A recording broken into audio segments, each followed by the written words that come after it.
mina arvan, et peamine põhjus, miks sellest praegu niimoodi nii hooga tagasi tagurdatakse, eriti USAs, ja eriti Bill Gates, kes on ju meister igas vallas, anna mingi probleem ette, tema kogu aeg hakkab lahendama neid. Siiamaani on kõik ebaõnnestunud tal need ettepanekud.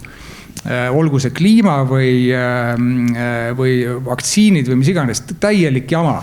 Aga öeldakse, et kes maksab, tellib muusika, just vaatasin enne siia tulekut, et 10 aastaga ta on pannud üle 300 miljoni meediaorganisatsioonidele.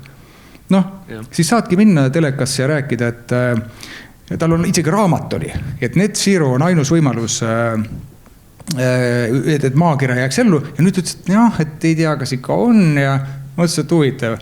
Et mis siis nüüd sellise meelemuutuse põhjustas? Masin muidugi. AI, tehisintellekt. Sisuliselt kõik suured Ameerika ettevõtted täna kas rajavad tuumajaamu või teevad lepinguid ammu suletud tuumajaamade avamiseks, et saada energiat oma tohututele andmekeskustele.